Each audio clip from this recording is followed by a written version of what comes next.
આજે આત્માના આ પ્રોજેક્ટ વિશે એટલે પ્રાકૃતિક સંભાળ લગભગ દર વર્ષે આપણે કરીએ છીએ, પણ દિન પ્રતિદિન સુધારો પણ આવે છે. લગભગ બધાએ પોતાના અનુભવો શેર કર્યા. અહીં બેઠા ખૂબ બધા લોકો છે જે પ્રાકૃતિક ખેતી કરે છે. તો જિંદલભાઈ આ ગામ છે આપણો તાલુકો જે છે એ તાલુકો બે પ્રકારે ક્રાંતિ કરવાનો છે. એક આ તાલુકાએ ક્રાંતિ કરી છે એ ડ્રીપ ઇરિગેશનમાં કરેલી છે. ફુવારા અને ટપક પદ્ધતિમાં ક્રાંતિ કરનારો આપણો તાલુકો છે. હવે ધીમે ધીમે દીવદર ને બધું ચાલુ થયું છે. પણ શરૂઆત જ્યારે નરેન્દ્રભાઈએ જ્યારે વાત કરી કે આપણે પાણીની બચત કરવી પડશે, ખેતી પણ ઉત્તમ થાય અને પાણી પણ બચત થાય, ત્યારે આખા રાજ્યમાં અપનાવનાર ડીસા તાલુકો. એવી જ રીતે પ્રાકૃતિક ખેતીની વાત આપણા નરેન્દ્રભાઈએ બી કરી છે અને આપણા ખાસ કરીને આપણા રાજ્યપાલ છે આચાર્ય દેવવ્રતજી, એમને પણ મુહિમ ઉપાડી છે. એ મુહિમમાં આપણે સૌએ સહભાગી થવાનું છે. એમના દીકરાઓ કઈ રહેતા નથી. એ ચિંતા નરેન્દ્રભાઈના કોઈ દીકરા નથી. એ ચિંતા આપણા ખેડૂતોની કરે છે. અને એટલા માટે ચિંતા કરે છે કે જે હમણાં વાત કરતા હતા ભાઈ કે આપણે જિંદાલભાઈ કે આપણે કેમિકલ વાળું ખાઈએ છીએ, એ વાત સાચી છે.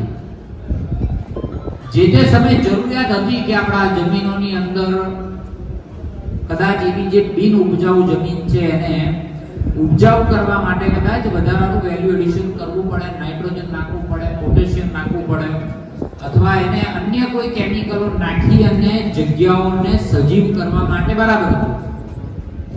પણ આપણે તો આપણી પારંપરિક ખેતીને પણ ભૂલી અને પછી એમાં વળે ખબર જ ન પડી કે આ ક્યારે શું થયું.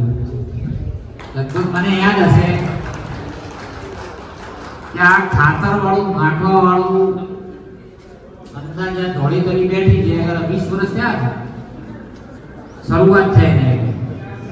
કેટલા ફર્ટિલાઇઝર ને શરૂ આપણા ગામમાં આવ્યું હોય કેટલા ટાઈમ થયો છે? 20 વર્ષ, 40 વર્ષ, 40 વર્ષ થયા. અને આ ધરતી માતા આપણને અનાજ આપતી હતી એને કેટલા વર્ષો થયા? તો એવું તો કોઈ છે નહીં ને કે આના વગર ચાલે એમ નથી. પણ 40 વર્ષથી તો નાખી એવું થઈ ગયું કે આને ટેવ પડી ગઈ જમીનને. કોક થાય એટલે કે યુરિયા લાવો, ડીએપી લાવો, એનપીકે લાવો, રેક ની રેક ઉતરે. આખા રાજ્યમાં સૌથી વધારે ખાતરની જરૂરિયાત જિલ્લો હોય તો બનાસકાંઠા. એટલે આપણને એમ થાય ખુશ થવું કે દુઃખી થવું. એટલે એની નિર્ભરતા ઘટાડવી બહુ જરૂરી છે. એટલા માટે પણ જરૂરી છે કે આપણી આવનારી પેઢીને જગ્યા સારી આપી છે. આપણે એવું કહીએ કે ભાઈ દીકરાને અલગ કરીએ તો બે મારા જીવતા જી અલગ કરીએ અને બેઓને હરખો ભાગ મળે, એવું કહીએ છે કે નહીં કે બેઓને હરખો ભાગ મળી મારા હાજરી કરી જોઉં. તો એ ભાગ તો હરખો કરશો પણ આ જગ્યાઓ હારી ની રહ્યો શું કરશો? એના દીકરાઓ એની પેઢી એ પણ ખાવા લાયક જગ્યાઓ નહીં રહી હશે તો કોઈ લૂલા થશે, લંગડા થશે, કોઈ એના બાળકો છે અથવા કેન્સર થશે, કોઈ બીજી બીમારીઓ થશે.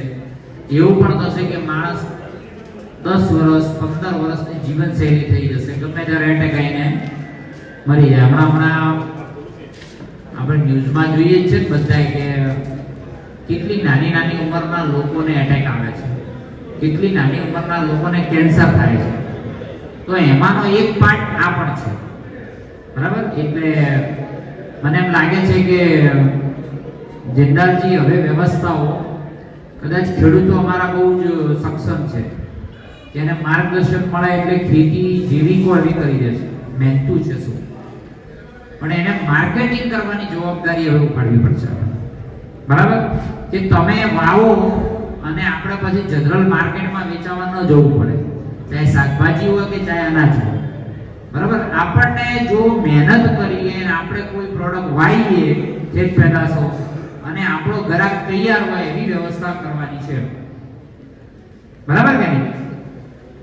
રાજ્ય સરકારે પણ હવે આની પાછળ ફોકસ ચાલુ કર્યું છે કે જે ઓર્ગેનિક ખેતી કરે, પ્રાકૃતિક ખેતી કરે, એની પ્રોડક્ટોની વેચવાની જવાબદારી, પ્લેટફોર્મ ઊભું કરવાની જવાબદારી સરકાર કરશે, જેથી કરીને આપણી પ્રોડક્ટ સીધી વેચાય. આમાં જે બેઠા છે એમાં દેશી ગાય આધારિત ખેતી કરતા આવા કેટલા લોકો છે? દેશી ગાયો, હા, મૂકો.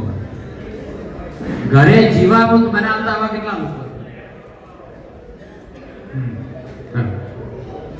હવે જીવામૃત તૈયાર મળી જાય અને ખેતી કરવી હોય તૈયાર એવા કેટલા લોકો છે? જીવામૃત મળી જાય, ભોડાફૂટમાં ન પડવું હોય અને તૈયાર મળે, જેમાં ખાતર મળે છે એવી રીતે, તો કેટલાને ખેતી કરવી છે? એટલે આ હવે તૈયારી કરવાની છે. બરાબર કે? એટલે આમાં પાછું કેવું હોય કે ઘોડાપૂર ભાઈઓ ઓછી કરે, બહેનો વધારે કરે. પણ હવેની જે દીકરીઓ આવે છે એ આમાં ટેવાયેલી નહીં હોય. એટલે એને પણ મારી વિનંતી જિંદાભાઈ આપણે કે કોઈ એફપીઓ સારી હોય અને એને તમે આ કામ સોંપો. જીવામૃત બનાવવાનું, કોને જીવામૃત જોઈએ છે એ બનાવે અને વેચે. બરાબર કે? હવેનો જે જમાનો આવ્યો છે એફપીઓ નો આવ્યો છે. આમાં કોઈ એફપીઓ છે ખરી? કોઈ જોડાયેલું એફપીઓ માં? Farmer producer organization company. હા, બહુ સરસ, બહુ સરસ. એકવાર જેને એફપીઓ માં જોડાય એના માટે તાળી વગાડતો આપણે બધા. આખો જમાનો બદલાઈ રહ્યો ખેતીનો. જેમ આપણે કોઈ ફેક્ટરી હોય અને ફેક્ટરી કંપની આ ટેડલ રજીસ્ટર્ડ થાય, એમ હવે ખેડૂતોની કંપની રજીસ્ટર્ડ થવાની ચાલુ થઈ છે અને એનું નામ એફપીઓ. અને એટલા બધી વ્યવસ્થા કરી છે સરકારે કે કોઈ ફેક્ટરીમાં વસ્તુ બને અને તમારી ઇન્કમ થાય તો એની પર સરકાર ટેક્સ લઈ લે કે નથી લેતી? લઈ લે ને, ઇન્કમના ટેક્સ લઈ લે. જ્યારે ખેડૂતોની કંપની બનાવે એ આ રાજ્ય સરકારે બહુ જ મોટું ખેડૂતો માટે ચિંતા કરી. નરેન્દ્રભાઈએ તમારી ચિંતા કરી. હવે આપણે એમાં જોડાવાનું. અહીંયા પોતાનું એફપીઓ હોય એવા કેટલા લોકો છે? એ કીર્તિભાઈ પરમારજી નો છે, આપણે હતું ને લાલજીભાઈ નું. બહુ સરસ. એકાદ વાર એફપીઓ ને માર્કેટિંગ કેવી રીતે કરવું એનું તમે સંવાદ કઈ આ તારીખ કઈ તારીખે રાખવાના? 29 તારીખે આ ફાર્મર પ્રોડ્યુસર ઓર્ગેનાઇઝેશન કંપનીને માર્કેટિંગ કેવી રીતે કરવું એના માટેનો સેમિનાર રાખ્યો છે. હમણાં વિપુલભાઈ ને વિમલભાઈ હમણાં એક બોટલ લઈને અહીં બોલતા હતા. હવે એમને કોઈ બોટલ બતાવી દેખાડી આપણે લઈએ નહીં. એની પર દેશી રીતે નામ લખ્યું હતું. શું લખ્યું હતું? સિંગતેલ. બરાબર ને? તો આપણે વિશ્વાસ કરીએ નહીં.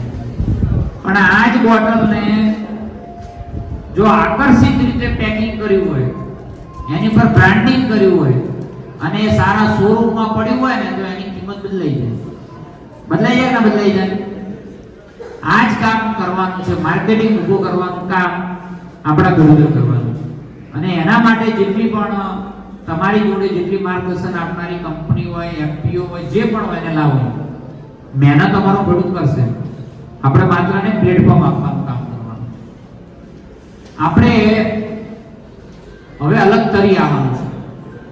હવે જમાનો એ નથી કે આપણે સાદી ખેતી કરીએ અને આપણા ઇન્કમમાં લોસ જાય ને વરસાદ પડે, કોઈ રોગ આવે ને આપણે પછી બધા એકબીજાને આધારે રહીએ, સરકાર પર માંગણી કરીએ ભાઈ સબસિડી આલો, બટાકા મંદિર સબસિડી આલો, બાજરીમાં ફેલ જાય તો સબસિડી આલો, વાતાવરણ કુદરતી વરસાદ તૈયાર થયો હોય, બાજરી આપણી એરંડા તૈયાર થયા હોય અને વરસાદ પડ્યો, જીરું તૈયાર કર્યું હોય, વરસાદ પડ્યો તો કે ગયા, હવે જમાનો રહ્યો નથી.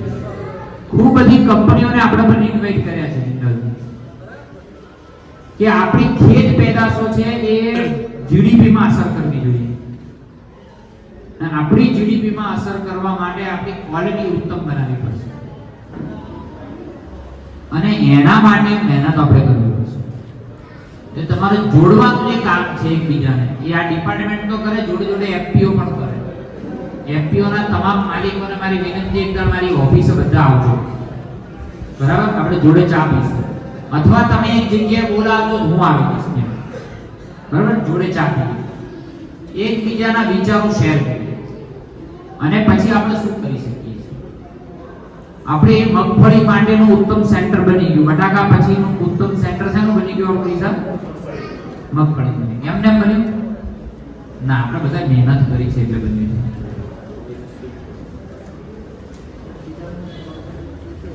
હા, તરબૂચ ને ટેટી. હવે તરબૂચ ને ટેટી જે છે એ અહીંથી કાશ્મીર જાય, કેટલા લોકો ખબર છે? તમને બીજી વાત ખબર છે કે જે બંદૂકથી ના મારે ને આપણે એમને ખાઈ મારીએ. સાચી વાત. ત્યાં વાળા મારવા જરૂર કરી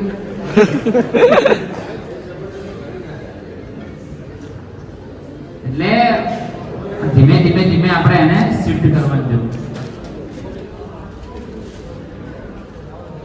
આપણે હવે દૂધ બનવું, છાશ બનવું નક્કી કરવાનું. દૂધમાં પાણી નાખો ખબર પડે? ખબર? છાશમાં નાખો તો 15 મિનિટમાં નાશ આવી જાય. આટલી જગ્યાઓ આપણી અત્યાર સુધી જે પણ અનાજ આવ્યું છે એ દૂધની જેમ એને સમાઈ લીધું છે, પણ એનું જ્યારે આમ આટલા ઉડી આવી જાય ને ત્યારે એ છાશ બની જશે.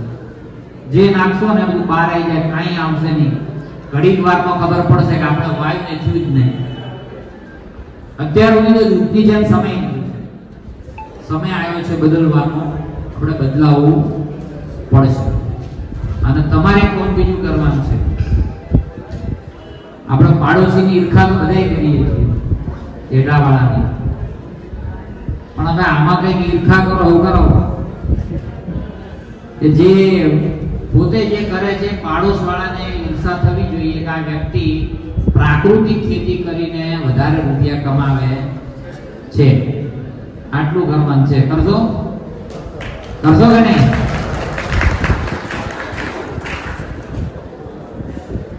એટલે આટલું ઊભું થઈ જાય તો ઘણું થઈ ગયું. હા, એટલે આ ઈર્ષા સારી છે ને, ખરાબ નથી. અને એક મગજમાં ઘણા બધાને ગ્રંથિ છે કઢાવવાની તમારી જવાબદારી તમે કરો છો. એટલે એ પ્રાકૃતિક ખેતી કરી એટલે આવક ઓછી થાય, આવું છે મગજમાં, એ કઢાવ. પહેલા બીજા વર્ષે કદાચ હશે. અને એક બીજું મોડેલ બધાને ઊભું કરવાનું કહું છું કે જે પ્રાકૃતિક ખેતી કરે છે એને હજુ પણ સારા પરિણામ જોતા હોય તો એને પોતાના ખેતરમાં જે વરસાદ રૂપી જે પાણી આવે ને પાછું નીચે ઉતારવું. આ બધા મારી વિનંતી છે. અહીં આપણા ધવલ બોલતો હતો, એ ધવલ ને કીર્તિ ને બધા એના ખેતરમાં વર્ષોથી જળ સંચય કરે છે, બરાબર? એકવાર હમણાં જે વિઝિટમાં ગયો હતો અને પાણીની ક્વોલિટી પણ ચેક કરી, કાચની ગ્લાસ લાઈન ચેક કર્યું હતું કે પાણી જે ઉતારીએ છીએ એ પણ શુદ્ધ જાય છે. એટલે પ્રાકૃતિક ખેતી કરતા કરતા જળ સંચય એટલું જ કરવું જરૂરી છે. ને જેટલા લોકો વરસાદી પાણીની ખેતી કરશે ને એને પણ આવકમાં વધારો થવાનો. કારણ કે આપણે 1000 ફૂટે પાણી ખેંચીએ અને વરસાદી પાણીની ખેતી કરી બે ફરક પડે છે. અહીં એક તળાવ છે આપણું, અહીં કોઈ ખેતી આમાં આવ્યું છે? અહીંયા મામાનગર તળાવની ખેતી કરતું હોય એવું કોઈ આવ્યું? હા, એમાં જે આવ્યો છે ત્યાં આવેલા, બરાબર. એ તળાવ આધારિત ખેતી કરો નર્મદાના પાણીથી અને બોરના પાણીથી ખેતી કરો, ફરક પડે ભાઈ? કહેજો અહીં બેઠા હોય તો. પડે છે ફરક? આ કયું વર્ષ છે તમારું? બીજો વર્ષ. એમાંથી પહેલું વર્ષ છે. ઉત્પાદનમાં કઈ ફરક પડે છે?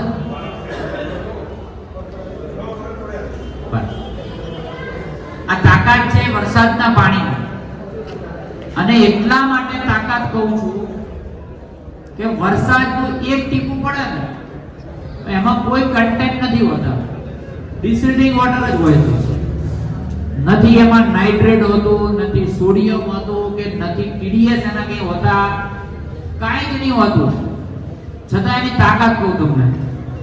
રોજ જે એક લોટો લઈ અને જમીનમાં રોજ જે પાણી તમે નાખો એટલે કઈ નહીં ઉગે, રોજ નાખો ભલે, અને એ જ વરસાદનું એક ટીપું એમ નેમે પડે છે ને તો ઘાસ ઉગવાનું ચાલુ થઈ જાય. આપણા ઘરના આંગણે બધાને ખબર છે ઉમર ઉગે નહીં ઉગતું. જેવું વરસાદનું ટીપું પડે એમાં કઈ જ કન્ટેન્ટ નથી, છતાં પણ ત્યાં ઘાસ ઉગવાનું ચાલુ થાય છે. આ તાકાત છે વરસાદના પાણી. એમાં બધાને આપણે વિનંતી છે કે ખેતરનું પાણી ખેતરમાં રહે એની ચિંતા કરાવજો. અને બીજી એક મારી વિનંતી, જે એફપીઓ બનાવે છે, જે પ્રાકૃતિક ખેતી કરે છે, એ તમામ લોકોનું એક ગ્રુપ બનાવજો, બરાબર? વોટ્સઅપ ગ્રુપ જે કરતા હોય અને એમાં મને જોડજો, બરાબર? જે ગામની અંદર જે પ્રાકૃતિક ખેતી કરતો હશે એ ગામમાં મારે જવાનું જ્યારે પણ થશે ત્યારે હું એમના ઘરે ચા પીવા જઈશ ચોક્કસથી. એ તો હમણાં શું બોલાવવા વાળા ખૂબ હોય કે આવો મારા ઘરે આવો આવો આવો, અને જે કામ રાષ્ટ્રનું કરે છે એમના ઘરે રહી જાય. તો ગ્રુપના આધારે મને જોડવાની તક મળશે તો હું ચોક્કસ એમના ઘરે ચા પીવા માટે જઈશ. અને એ પણ પ્રાકૃતિક દૂધની હશે ચા, બરાબર ને? દેશી ગાયની દૂધની હશે, કાંકરેજી હશે. આપણા માટે આ ફોટો છે ને કાંકરેજી ગાય, બરાબર ને? કાંકરેજી ગાય માટે એક અલગ સેન્ટર બન્યું છે. એની ઓલાદને સારી કેવી રીતે કરી શકાય એના માટે સેન્ટર બન્યું છે. અને મને લાગે હવે 10 લીટર સુધી આરએનડી ચાલુ થઈ ગયું છે કે કાંકરેજી ગાય 10 લીટર દૂધ આપે. અત્યારે દેશી ગાય આપણને ખબર છે કે ઓછું દૂધ આપે છે, એના માટેના પણ ટ્રાયલ રન ચાલુ છે. એટલે આ તબક્કે મને જે સંવાદ કરવા માટે જે મોકો આપ્યો, મારે તમને સાંભળવાનો, એ સંવાદ કરવાનો જે અવસર આપ્યો છે એના માટે આભાર વ્યક્ત કરું છું. જેને જેને પણ અહીંયા સ્ટોલો કર્યા છે અને જેમને પોતાના પ્રદર્શન કર્યા છે, એ તમામ જેને જેને પોતાની બ્રાન્ડ ઊભી કરી છે, એ તમામ લોકોને પણ હું હૃદયપૂર્વકની શુભેચ્છા પાઠવું છું કે આવનારા સમયમાં પ્રાકૃતિક જિલ્લો જેવી રીતે ડાંગ જાહેર થયો છે કે ડાંગ જિલ્લામાં આજે પણ એક પણ જાતનું કેમિકલ વપરાતું નથી, આખો પ્રાકૃતિક જિલ્લો છે. એમ ધીમે ધીમે આપણે ધીમે ધીમે શરૂઆત કરીએ, ખેતરથી, ખેતરમાંથી ગામની કરીએ, ગામમાંથી તાલુકાની કરીએ. એ કોઈ પહેલો તાલુકો કોઈ ડિક્લેર થાય તો ડીસા થવો જોઈએ, એવી આપ સૌને આ તબક્કે વિનંતી કરું છું. ખૂબ આભાર બોલાવ્યા, બે શબ્દ બોલવાની તક આવે. અને બીજી એક વિનંતી કરું છું કે આજે છોકરી આપી છે તમે, એ અહીંયા કોઈ આંગણવાડીમાંથી કોઈ આવ્યું છે? હા બેન, આવી જાઓ તો તમને આપું તો એ દીકરાઓને બધાને ખવડાવજો. એ આંગણવાડીની બેનને આપણે સુપ્રત કરીએ.